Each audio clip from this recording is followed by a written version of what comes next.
आज मैं आपको म्यूचुअल फंड की एक ऐसी लिस्ट दिखाने वाला हूं जो शायद आपने पहले कहीं नहीं देखी।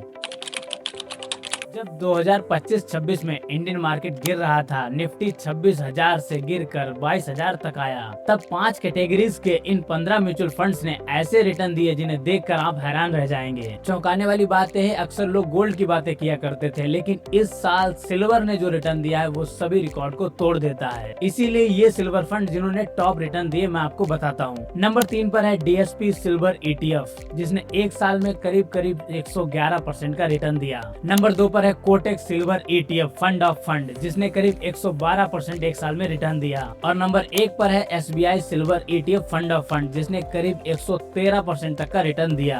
यानी अगर किसी ने 1 लाख रुपए लगाए होते तो एक साल के अंदर वे 2,12,000 हो जाते हैं। सिल्वर ने ये रिटर्न इसलिए दिया क्योंकि ग्लोबल इंडस्ट्रियल डिमांड बढ़ी है। जैसा कि सभी को पता है कि अब सिल्वर का यूज EV, सोलर पैनल और कई तरह की चीजों में बहुत ज्यादा होने लगा है। अब चलते हैं अपनी कैटेगरी दूसरी इंटरनेशनल फंड्स की तरफ। जब इंडिया का मार्केट स्लो था तभी चाइना, इमर्जिंग मार्केट्स और एशियन कंट्रीज के कुछ बाजार बहुत अच्छा कर रहे थे। उसी से मैं आपके लिए लाया हूँ 3 बेस्ट म्यूचुअल फंड्स। नंबर 3 पर है फ्रैंकलिन एशियन इक्विटी फंड, जिसने करीब 50% का रिटर्न दिया। नंबर 2 पर है edulis greater China equity offshore fund, इसके एक साल में करीब 57% का रिटर्न दिया।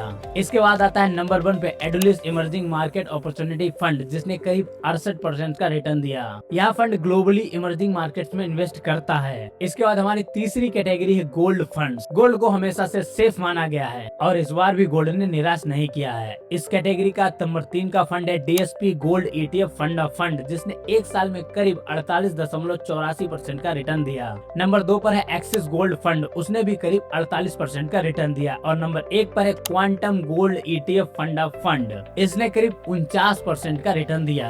और गोल्ड के अच्छे रिटर्न की वजह भी वही है, ग्लोबल अनसर्टेनिटी, ऑयल शॉक और रुपए की कमजोरी। अब देखते हैं अपने कैटेगरी 4 को, जिसमें आते हैं सेक्टोरियल और थीमेटिक फंड्स। गिरते हुए मार्केट में भी कुछ ऐसे सेक्टर्स थे जिन्होंने ठीक ठाक परफॉर्मेंस दी, जैसे कि नंबर 3 पर है SDFC pharma and health care fund, जिसने करीब 23% का रिटर्न दिया। इसके बाद है नंबर 2 पर कोटेक MNC फंड, जिसने 24.82% का रिटर्न दिया। और इसमें नंबर 1 पर है SBI ऑटोमोटिव अपॉर्चुनिटीज फंड, जिसने करीब 25.60% का रिटर्न दिया।